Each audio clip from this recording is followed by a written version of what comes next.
Hey guys, Nate here with Cobra Tech Knives. In this episode of Cobra Tech Insider, we're going to be looking at one of the most requested topics that we've had on the channel, which is what's the best blade steel?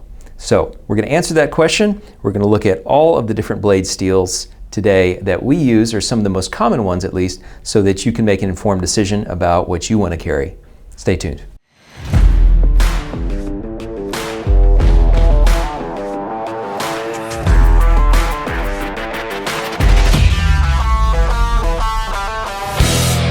All right, if you spend enough time with knives, you're eventually going to hear somebody say something like, yeah, but what steel is it? And honestly, that's a fair question. I understand that everybody has a favorite, but it's a pretty common misconception that there's one single superior blade steel out there that rules all the blade steels. That's just not how it works. Every blade steel is a trade-off. So for example, some steels hold an edge better than others, but they could be easier to sharpen. Some are more budget friendly. Others are premium steels, or what sometimes are referred to as super steels, that are designed for maximum performance, but they come with a really high price tag. So the real question here isn't what's the best steel. It's what's the best steel for how you are actually going to use your knife. So today we're going to break down some of the most common blade steels that we use here at Cobra Tech, what makes each one unique, and where each steel really shines. So let's start off with D2. We call this the workhorse. With D2, this steel, it's really popular and it's budget friendly. It's a tool steel. It's looked at for its really good edge retention and high wear resistance. Because of these qualities, D2 is a great choice for everyday carry tasks, but it requires regular maintenance to prevent rust, and it isn't fully stainless. One of the reasons we use D2 so much is because it hits a sweet spot within performance, durability, and affordability. You get a lot of knife for the money with D2 steel. It's an excellent choice, but it requires maintenance. Lubricant is a really important component to the ongoing maintenance and longevity of D2 steel. All right, let's switch gears and talk about what a lot of people consider to be their favorite, and that is M390. Now that's one of those steels that knife people really get excited about, and it's for good reason. M390 is a premium powdered stainless steel, and it performs incredibly well pretty much across the board. It has excellent corrosion resistance, really good edge retention, very refined grain structure, and a very clean edge.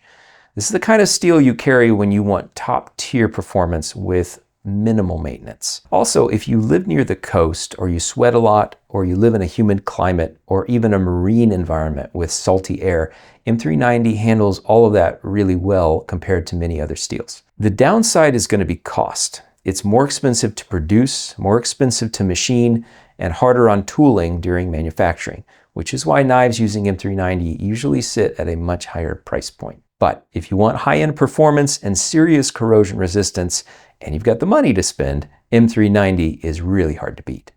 Up next, 14C28N. That's a mouthful.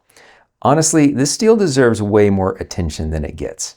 14C28N was specifically designed for cutlery, for knives, and it became really popular because it's really balanced. It's stainless, it's tough, really tough, and it sharpens easily. It's also very predictable. Now, compared to something like M390, it's not going to hold an edge as long, but here's the thing people forget. A steel that's easier to sharpen can actually be more practical for everyday users, especially if you maintain your own knives. We use 14C28N on a lot of our fixed blades because it has great toughness and reliability, which matters when a knife might see harder use. This is one of those steels where the spec sheet might not sound flashy, but in real-world use, it performs extremely well. Now let's talk about S35VN. This might be one of the first times you've heard about this steel. If there's a steel on this list that's probably the do everything well option, this might be it. S35VN has really strong corrosion resistance, very solid edge retention, and better toughness than some earlier high-end stainless steels. It's one of those steels that just works in almost every environment. Rain, sweat, humidity, job sites, daily carry. It's dependable without being overly specialized, and premium without being impractical. S35VN tends to be more expensive than 14C28N, but also less so than M390. So it kind of sits in the middle. Next is VG10. VG10 has been around for a long time and still remains incredibly popular, especially in EDC and culinary knives. That's because it takes a very clean, sharp edge, so you can sharpen it yourself quite easily. It's a stainless steel, and it performs really consistently.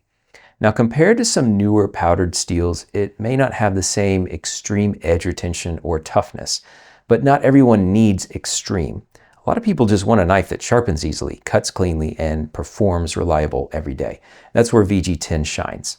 It's refined, predictable, and proven, all at a really reasonable price point. There are also a few other steels we use occasionally, depending on the application. 154 CM is kind of a classic American stainless steel. It's got great balance, solid performance, and it's still very respected. 1.4116 German steel is very corrosion resistant and easy to maintain, which makes it great for hunting, camp, food prep, outdoor use, that sort of thing. We've started to use this in some of our camping and hunting knives.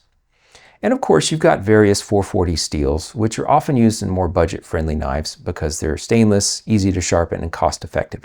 We really only use these in very specific use cases. At the end of the day, blade steel isn't about chasing hype or buying the most expensive option. It's about choosing the right tool for the environment and for the job. So the answer to the question we asked at the beginning of the video, what's the best blade steel? There isn't one. It's finding the right steel for the right job. A steel that's amazing for coastal carry might not be ideal for hard use shop work. And a super high edge retention steel might sound awesome until you have to sharpen it. The more you understand blade steels, the easier it becomes to choose the knife that actually fits your life. There are different tools for different jobs. That's why it can be beneficial to own and utilize several different knives selected for different roles. All right, guys, if this was helpful, please be sure to like, share, and subscribe. It really helps us get the word out and grow the channel. Also, please consider becoming a Cobra Tech Insider. It's our weekly newsletter that includes insights, new product releases, discounts, and much more, all free to you. The link for that is down in the description below.